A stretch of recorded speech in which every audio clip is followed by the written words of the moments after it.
Welcome to Inspire Education. Please subscribe, like, share the channel and comment. Okay students, now our topic is very important topic for examination viewpoint. Elastic and inelastic collisions. Students, elastic collisions और inelastic collisions दो अलग अलग चीज़ें हैं. Basically होती तो ये collisions है, मीन्स दो चीज़ों का मिक्सअप होना एक दूसरे के साथ. इलास्टिक collisions में होता ये है कि हमारे पास जो मोमेंटम और काइनेटिक एनर्जी होती है वो कंजर्व्ड रहती है, मीन इक्वल रहती है, ज़ाया नहीं होती. बट इन इलास्टिक कोलिजन हमारे पास ये जो मोमेंटम होता है ये तो कंजर्व्ड रहता है, लेकिन काइनेटिक एनर्जी हमारे पास जो होती है वो कंजर्व्ड नहीं रहती. तो पहले हम इलास्टिक कोलिजन डिस्कस कर लेते हैं थोड़ा सा.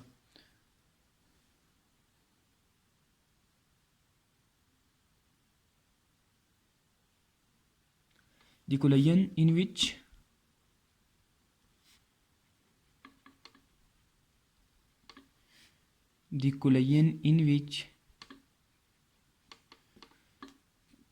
momentum and energy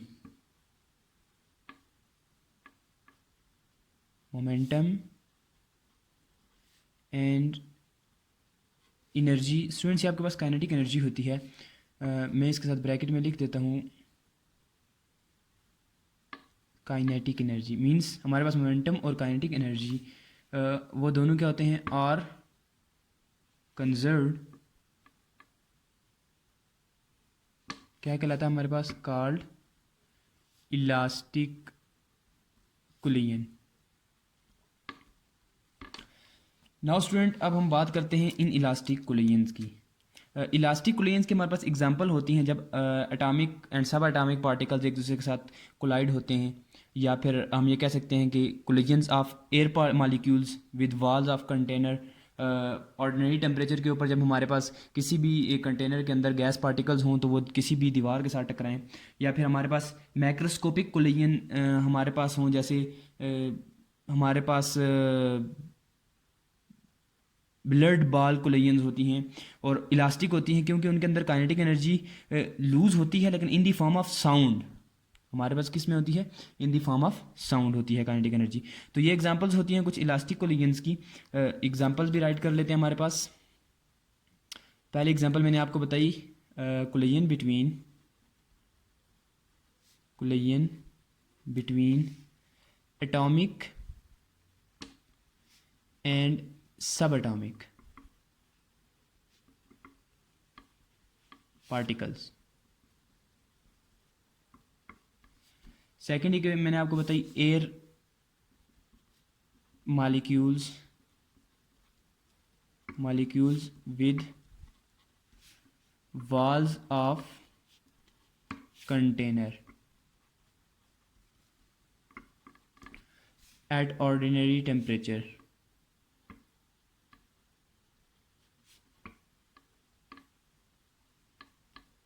स्टूडेंट्स, ये हमारे पास कुछ इलास्टिक कोलिजन के हमारे पास एग्जांपल होती हैं. अब हम स्टूडेंट डिस्कस करेंगे इन इलास्टिक कोलिजन्स. अब हमारे पास डिस्कशन के लिए टॉपिक है in elastic collision. Students, in elastic collision में मैंने आपको बताया था कि मोमेंटम जो होता है वो किसी भी बॉडी का, अगर दो बॉडीज कोलाइड करती हैं तो उनका मोमेंटम तो कंजर्व्ड रहता है, लेकिन उनकी काइनेटिक एनर्जी जो है वो कंजर्व्ड नहीं रहती. सो स्टूडेंट, ये मैं इसके लिए भी आपको डेफिनेशन राइट कर दूँ. The collisions in which momentum remain conserved but kinetic energy is not conserved called inelastic collision.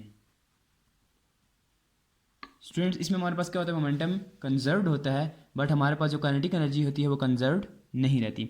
Students, अब हम इसकी भी एग्जांपल डिस्कस कर लेते हैं. जैसे collision of rubber ball with a hard surface. हमारे पास रबर बॉल होती है जो उसकी कोलिजन होती है विद हार्ड सरफेस, तो आप पता है कि हम उसको अगर थोड़ी सी फोर्स लगाएं तो वो बहुत ज़्यादा बाउंसिंग अप मीन्स वो उसकी काइनेटिक एनर्जी कंजर्व नहीं रहती। तो ये हमारे पास इन इलास्टिक और इलास्टिक कोलिजन्स के दरमियान मैंने आपको डिस्कशन की। इसकी एग्जांपल्स हम ले लेते हैं। The collision of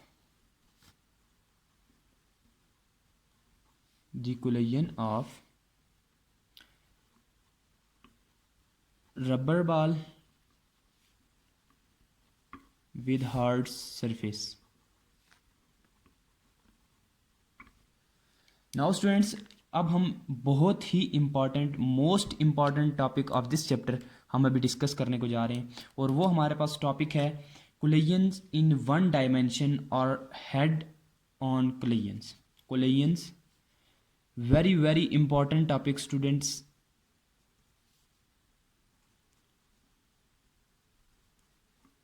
collision in one dimension, और सेकंड नाम हमारे पास इसका होता है head on collision. Head on collision students ये बहुत ही इंपॉर्टेंट टॉपिक है एग्ज़ाम के पॉइंट ऑफ व्यू से। सो हम इसको डिस्कस करते हैं। लेट्स से स्टूडेंट्स, सबसे पहले मैं आपको इसकी थोड़ी सी डायग्राम डिस्कस करके बताता हूँ कि हमारे पास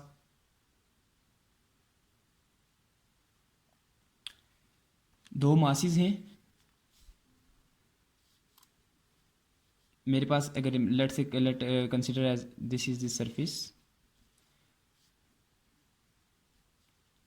दिस इज M1,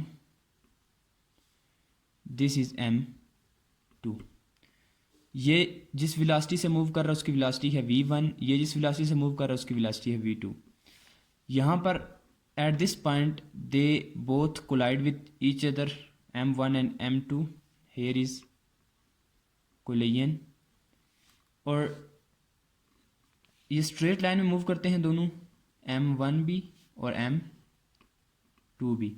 बट यहाँ पर V1 will be equal to V2 after collision, यहाँ पर V2 इक्वल टू V1 हो जाएगी। अब देखें यहाँ पर V2 का मतलब है इसकी वेलोसिटी थोड़ी सी ज़्यादा है as compare to this, but यहाँ पर V1 is equal to V2 means small particle की वेलोसिटी दूसरे पार्टिकल के इक्वल आ गई, और दूसरे पार्टिकल की मतलब हैवी पार्टिकल की जो वेलोसिटी है वो स्मॉल पार्टिकल्स के बराबर आएगी। तो ये चीज़ें हम सारी अब डिस्कस करेंगे। कंसिडर टू स्फीयर्स स्टूडेंट्स, इसकी थ्योरी आप लोग लिख दीजिएगा खुद ही। Consider two spheres of mass M1 and the M2 moving with the velocities V1 and the V2 respectively in same direction. देख रहे हैं आपके स्ट्रेट लाइन में मूव कर रहे हैं दोनों। V1 जो हमारे पास ज़्यादा है एज कम्पेयर टू V2, तो M1 मास अप्रोच करेगा किसको, M2 मास को, एंड दोनों के दरमियान कोलिजन होगी, हेड ऑन कोलिजन होगी। और आफ्टर कोलिजन जब होगी तो हमारे पास ये ट्रैवल करेंगे विद वेलोसिटीज़। लेट्स से हम कह देते हैं कि V1 वेलोसिटी जो क्या है इसको हम क्या कहते हैं V प्राइम, और इसको V2 वेलोसिटी को हम भी V1 वेलोसिटी को V2 प्राइम कह देते हैं, और V2 वेलोसिटी को हम क्या कह देते हैं V1 प्राइम। स्टूडेंट्स चीज़ें आपको मेरे ख्याल में सेम है, कंसिडर हैं, समझ आ गई होंगी। According to the law of conservation of momentum, according to law of conservation of momentum, students हमारे पास जो टोटल मोमेंटम होता है, टोटल मोमेंटम हमारे पास बिफोर कोलिजन इक्वल होता है हमारा, before collision is always equal to total momentum after collision.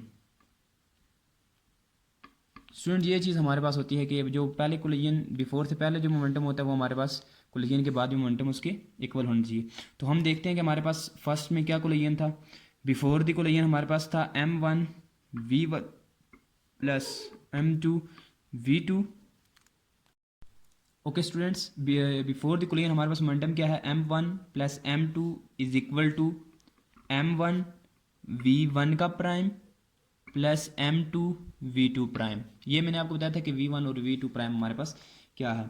तो स्टूडेंट्स यहाँ पर हम थोड़ी सी एक्सचेंज करते हैं इक्वेशंस को। M1 V1 minus M1 V1 prime is equal to M2 V2 prime minus M2 V2, ये मैंने एक्सचेंज किया इनको। तो यहाँ से मैं M1 कॉमन ले लेता हूँ, तो मेरे पास इक्वेशन आएगी M1 V1 minus V1 prime equal to M2 V2 prime minus V2। तो मैं इसको कह देता हूँ कि ये मेरे पास क्या है, इक्वेशन नंबर 1 है। स्टूडेंट्स अब हम इसको आगे देखते हैं कि आगे क्या होगा। Applying law of conservation of, हमारे पास काइनेटिक एनर्जी हम अप्लाई करते हैं दोनों साइड्स पे। Applying law of conservation of energy. तो अब हम इसमें देखते हैं कि बिफोर द कोलिजन और आफ्टर द कोलिजन हमारे पास क्या आता है। तो बिफोर द कोलिजन होता है हाफ M1 V1 का square plus half M2 V2 का square equal to half M1 V1 prime का square plus half M2 V2 prime का स्क्वायर। स्टूडेंट्स ये चीज़ क्लियर हो गई। यहाँ से हाफ हाफ कट जाएंगे आपस में। हमारे पास फिर अगर हम इक्वेशंस को रीअरेंज करें तो हमारे पास कुछ इक्वेशंस इस तरह की बनती हैं कि M1 V1 का स्क्वायर, एंड यहाँ से हम इसको इधर ले आते हैं माइनस M1 V1 प्राइम का square equal to M2 V2 prime का स्क्वायर, और ये इधर से इधर आएगा तो माइनस M2 V2 का स्क्वायर।